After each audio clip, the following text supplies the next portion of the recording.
Halo teman-teman, kali ini saya akan memberikan simulasi order to cash lainnya, yaitu dengan kondisi satu sales order, banyak shipment, banyak customer invoice, dan satu cash in. Nah, untuk skenario yang akan digunakan adalah sebagai berikut. PT Cimut sedang memerlukan keju mozzarella premium sebagai bahan pokok dari produk udang keju yang akan dijual. PT Cimut berencana untuk membeli keju tersebut dari Audrey Peterson yang terkenal sebagai pemasok keju berkualitas premium. PT Cimut membutuhkan 10 keju berukuran sedang dengan harga 30.000 per satuannya. PT Cimut ingin keju tersebut dikirimkan secara bertahap dalam 2 kali pengiriman, namun proses pembayaran tetap akan dilakukan setelah PT Cimut menerima seluruh keju yang dipesan. Oke, pertama saya login sebagai admin terlebih dahulu, kemudian kita akan pergi ke modul sales untuk membuat produk baru.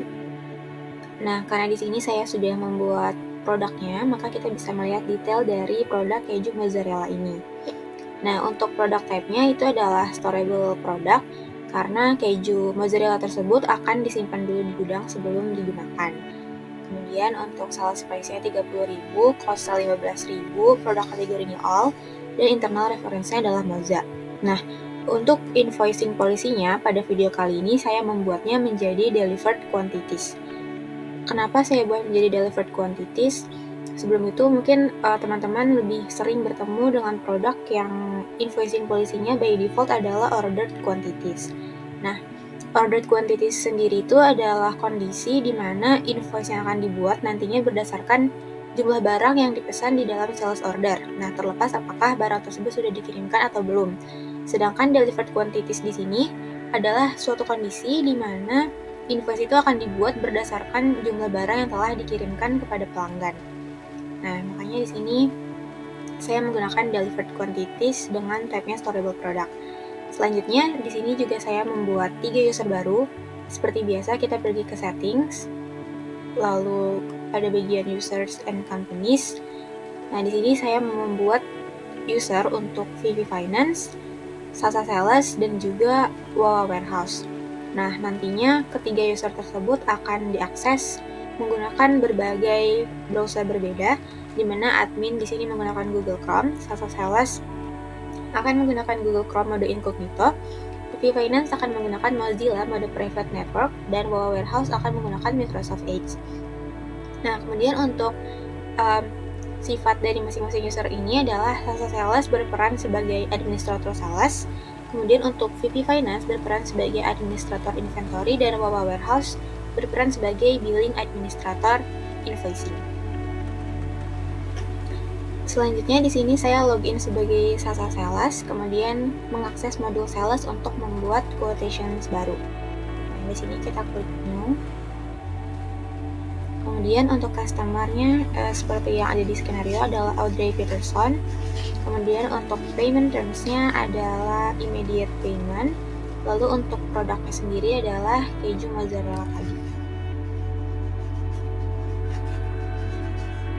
Nah, untuk kuantitinya di sini saya akan menggunakan 10 quantity saja dengan unit price 30 sehingga totalnya adalah 300.000. Kemudian setelah ini kita bisa klik simpan. Nah, dapat dilihat bahwa sales ordernya telah terbentuk dengan nomor dokumen S00029. Selanjutnya kita bisa langsung mengirimkan email kepada vendor terkait, yaitu Audrey Peterson di sini. Dan cara klik send by email.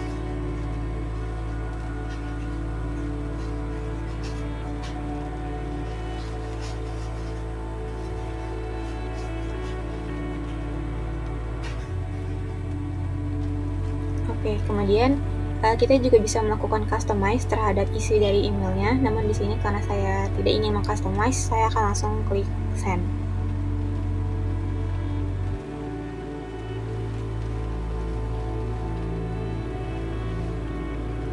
Oke, nah dapat dilihat bahwa terjadi perubahan status, yaitu quotation-nya telah di-send.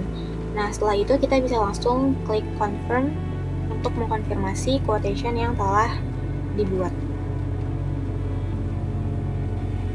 Nah, selanjutnya saya akan login sebagai Wawa Warehouse untuk memvalidasi dokumen sales order yang telah dibuat oleh Sasa Sales.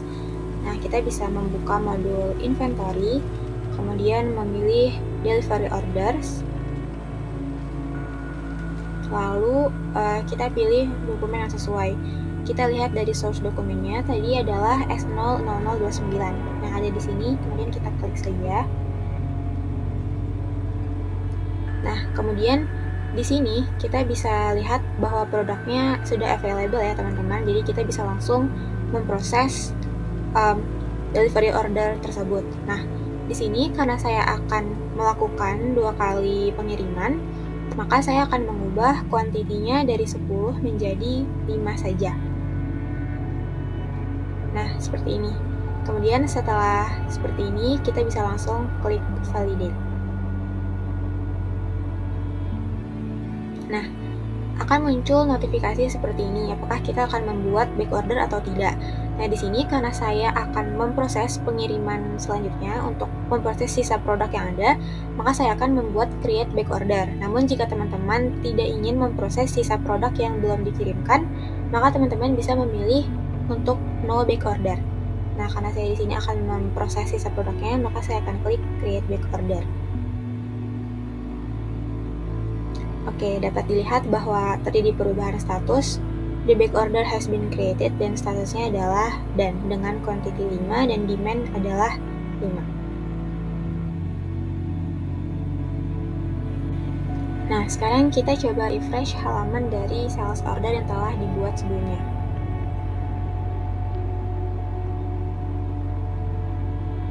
Oke, dapat dilihat bahwa produk yang delivered atau yang sudah dikirimkan pada dokumen sales order di sini adalah 5 buah saja, sesuai dengan yang dituliskan oleh Wawa Warehouse pada deliver order tadi.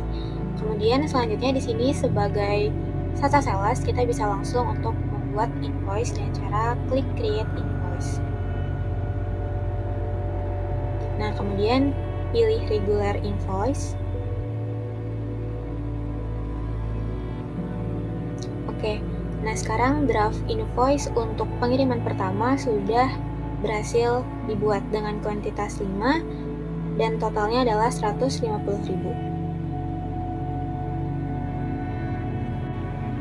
Kemudian pada Wawa Warehouse kita coba untuk refresh kembali.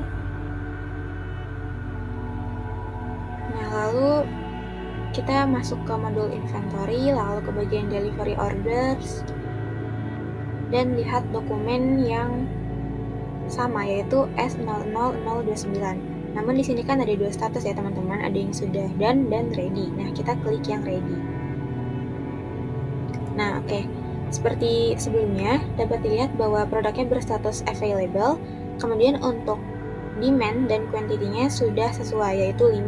Dimana seharusnya kan total produknya adalah 10 ya teman-teman. Namun karena kita sudah melakukan pengiriman pertama sebelumnya sebanyak 10 buah produk yang dikirimkan, maka di sini tersisa demand-nya 5 produk saja.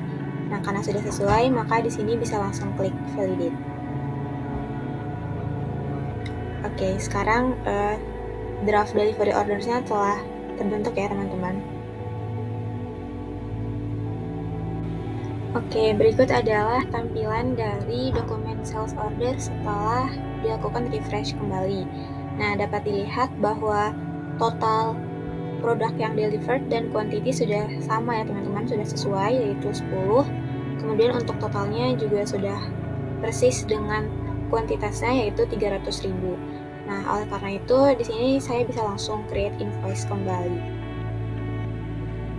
Nah, di sini teman-teman dapat membaca bahwa there are existing draft invoices for this sales order. Jadi karena sebelumnya teman-teman sudah membuat draft invoice untuk pengiriman pertama, maka di sini teman-teman juga bisa memilih untuk menggunakan draft invoice tersebut kembali atau membuat yang baru. Nah, karena di sini saya akan membuat 2 draft invoice yang berbeda untuk menandakan proses shipment yang dilakukan sebanyak 2 kali, maka saya akan membuat draft invoice baru atau draft invoice yang terpisah.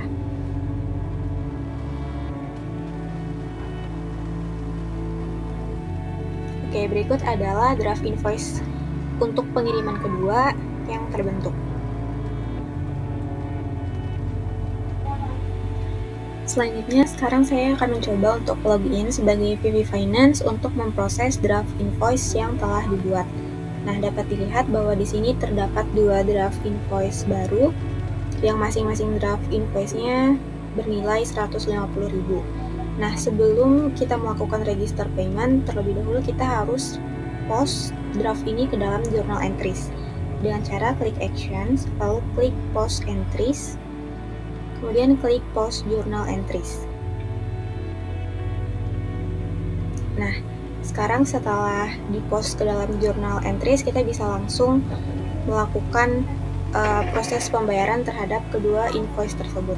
Nah, kedua invoice di sini dapat dilihat bernomor 13 dan juga 14. Nah, di sini kita akan melakukan satu kali register payment terhadap kedua invoice tersebut secara langsung. Jadi kita cek box dua-duanya, kemudian klik actions, lalu klik register payment. Nah, untuk jurnal yang akan digunakan adalah bank, kemudian untuk payment methodnya manual. Dan untuk group payments-nya di sini di checklist karena kita akan menggabungkan kedua invoice tersebut menjadi satu. Nah, dapat dilihat bahwa amount-nya di sini senilai 300.000 sesuai dengan total dari masing-masing invoice yang merupakan 150.000. Kemudian kita klik create payment.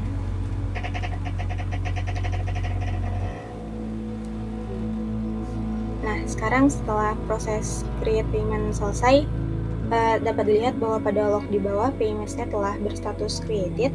Kemudian jika kita kembali ke modul invoicing dan mengecek untuk dokumen yang sesuai, yaitu invoice bernomor 13 dan 14, statusnya telah berubah dari not paid menjadi paid. Nah, jika kita klik masing-masing invoice-nya, tampilannya juga telah berubah menjadi seperti ini. Ini untuk invoice nomor 13, lalu ini untuk invoice nomor 14. Sekian penjelasan dari saya mengenai simulasi order to cash dengan satu sales order, banyak shipment, banyak customer invoice, dan satu cash in. Terima kasih.